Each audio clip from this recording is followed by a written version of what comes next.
अगर आपका रिटायरमेंट करीब है लेकिन आपने प्लानिंग नहीं की या कुछ सिचुएशंस ऐसी रहीं कि प्लानिंग हो नहीं पाई, तो ये स्कीम आपके लिए है। एक ऐसी स्कीम जिसमें है टैक्स बेनिफिट, कोई मार्केट रिस्क नहीं है, सरकार की पूरी गारंटी है और इसमें आप हर 3 महीने में 60,000 से ज़्यादा का इंटरेस्ट भी कमा सकते हैं। स्कीम का नाम है सीनियर सिटीजन सेविंग स्कीम यानी SCSS। और आज के इस वीडियो में हम इसी सीनियर सिटीजन सेविंग स्कीम की बात करेंगे। तो चाहे आप खुद की प्लानिंग कर रहे हो या फिर अपने पेरेंट्स की, ये वीडियो आपको पूरी जानकारी देगा, तो एंड तक जरूर देखिएगा। और अगर आपने हमारे चैनल को सब्सक्राइब नहीं किया है तो सब्सक्राइब करके बेल आइकन प्रेस कर दीजिए, क्योंकि हर हफ्ते इस चैनल पर ऐसी ही वीडियोज लाता रहता हूँ। तो चलिए शुरू करते हैं।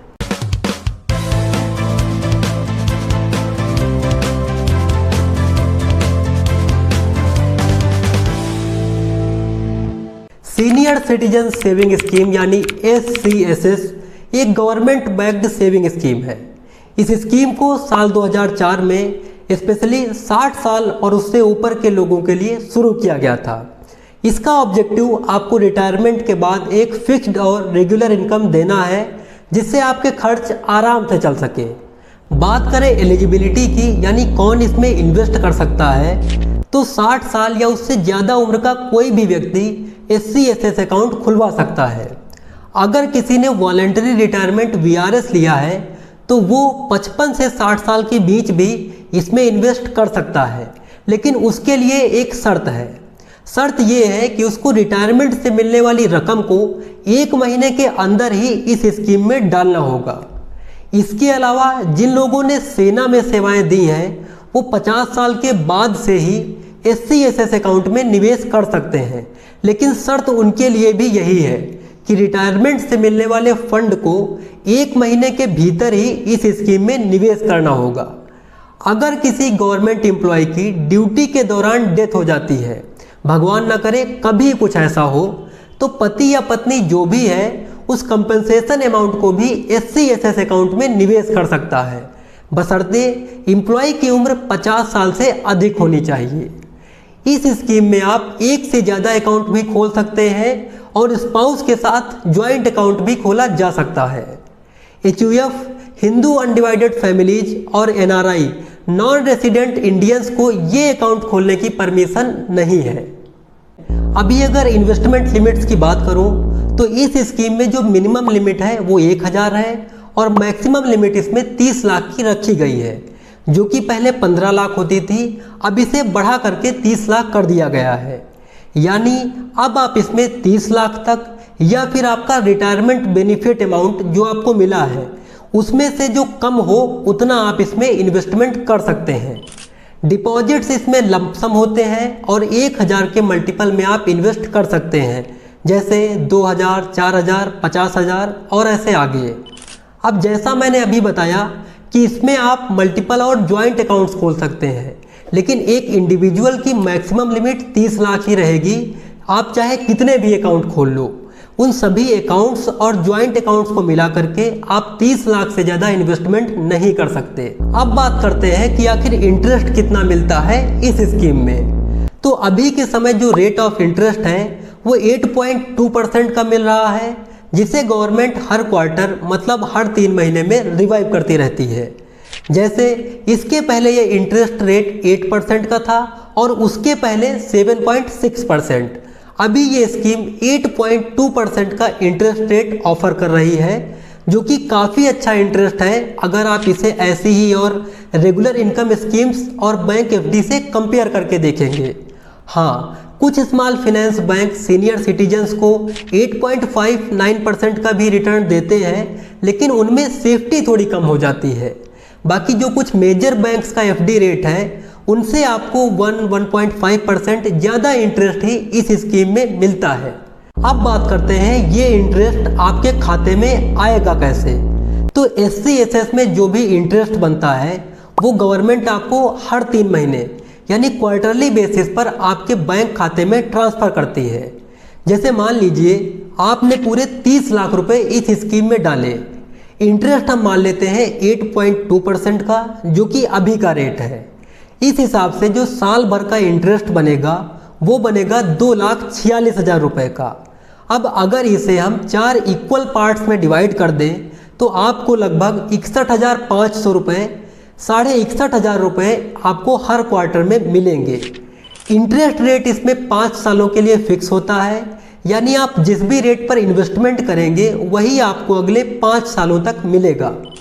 एक चीज़ ध्यान रखिएगा, स्कीम में इंटरेस्ट के ऊपर इंटरेस्ट नहीं मिलता है, इंटरेस्ट सिर्फ आपके प्रिंसिपल अमाउंट पर ही मिलता है। तो ये सोचने की ज़रूरत नहीं है कि अगर आप इंटरेस्ट नहीं निकालेंगे तो अगले क्वार्टर में आपको उस इंटरेस्ट पर भी इंटरेस्ट मिलेगा। इंटरेस्ट आपको सिर्फ और सिर्फ प्रिंसिपल अमाउंट पर ही मिलेगा। अभी इस स्कीम की मैच्योरिटी की बात करूं तो इस स्कीम में मैच्योरिटी 5 साल की है। इन्वेस्टमेंट करने के 5 साल बाद आप इसमें पड़े पैसे निकाल सकेंगे और आपका अकाउंट क्लोज कर दिया जाएगा। अगर आप चाहें तो मैच्योरिटी के बाद इसे 3 और सालों के लिए एक्सटेंड कर सकते हैं, लेकिन केवल एक एक्सटेंशन अलाउड है। एक्सटेंशन के बाद जो इंटरेस्ट मिलेगा वो उस वक्त के इंटरेस्ट रेट के हिसाब से होगा जब आप एक्सटेंशन के लिए अप्लाई करेंगे। अब क्या अकाउंट को मैच्योरिटी से पहले यानी प्री मैच्योर विड्रॉल कर सकते हैं? तो हाँ, SCSS अकाउंट को आप मैच्योरिटी से पहले क्लोज कर सकते हैं, लेकिन इसके लिए कुछ पेनाल्टी और कंडीशंस हैं। अगर 1 साल के अंदर आप इस अकाउंट को क्लोज करवाते हैं तो कोई इंटरेस्ट नहीं मिलेगा और जो भी आपको इंटरेस्ट मिला होगा उसे प्रिंसिपल अमाउंट में से काट लिया जाएगा। 1 साल के बाद लेकिन 2 साल के पहले अकाउंट क्लोज करवाने पर इंटरेस्ट तो वापस नहीं लिया जाएगा, लेकिन प्रिंसिपल अमाउंट का 1.5% आपको पेनाल्टी देना होगा। वहीं अगर आप 2 साल कंप्लीट होने के बाद अकाउंट क्लोज करवाते हैं तो उस केस में पेनाल्टी थोड़ी कम हो जाती है और प्रिंसिपल अमाउंट का 1% आपको पेनाल्टी देना होगा।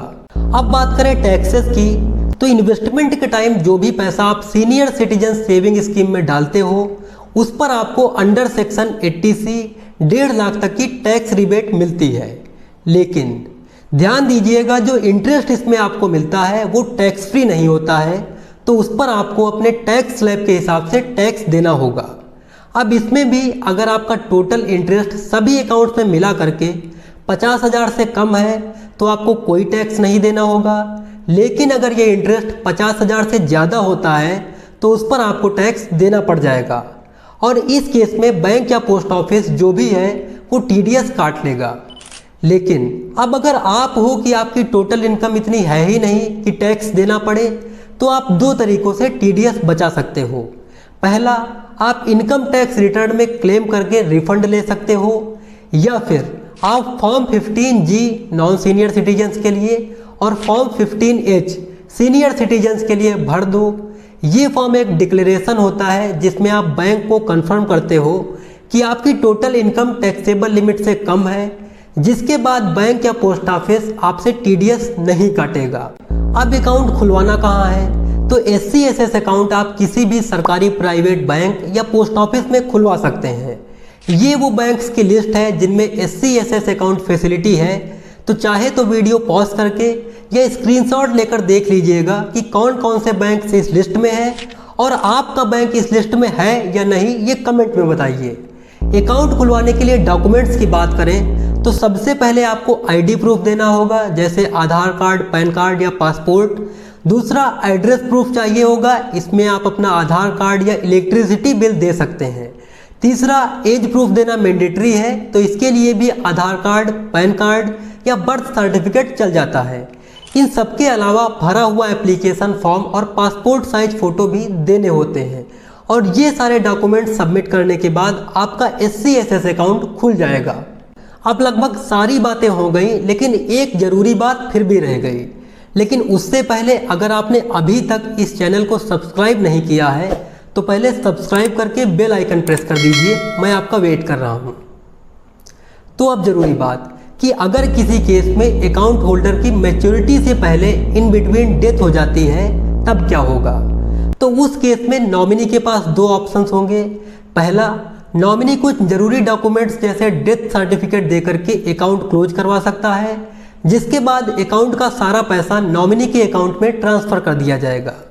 दूसरा, अगर नॉमिनी पति या पत्नी है और वो भी SCSS अकाउंट के लिए एलिजिबल है तो वो उस अकाउंट को मैच्योरिटी तक चालू रख सकता है, उसको उसी रेट से इंटरेस्ट मिलता रहेगा।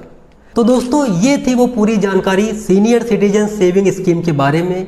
अगर ये जानकारी आपको हेल्पफुल लगी हो तो फिर शेयर कीजिए इसे अपने फ्रेंड्स, पेरेंट्स और रिलेटिव्स के साथ, खासकर उनके पास जिनका रिटायरमेंट करीब है। अगर कोई फाइनेंस का टॉपिक या स्कीम है जिस पर आप एपिसोड चाहते हैं तो उस टॉपिक या स्कीम का नाम आप कमेंट करके बताइए। इससे मुझे आपकी प्रॉब्लम्स को समझने में भी मदद मिलेगी। अब अगर आपने अब तक इस चैनल को सब्सक्राइब नहीं किया है तो फिर सब्सक्राइब करके बेल आइकन प्रेस कर दीजिए, क्योंकि हर हफ्ते मैं ऐसी ही इंफॉर्मेटिव वीडियोज लाता रहता हूँ। धन्यवाद।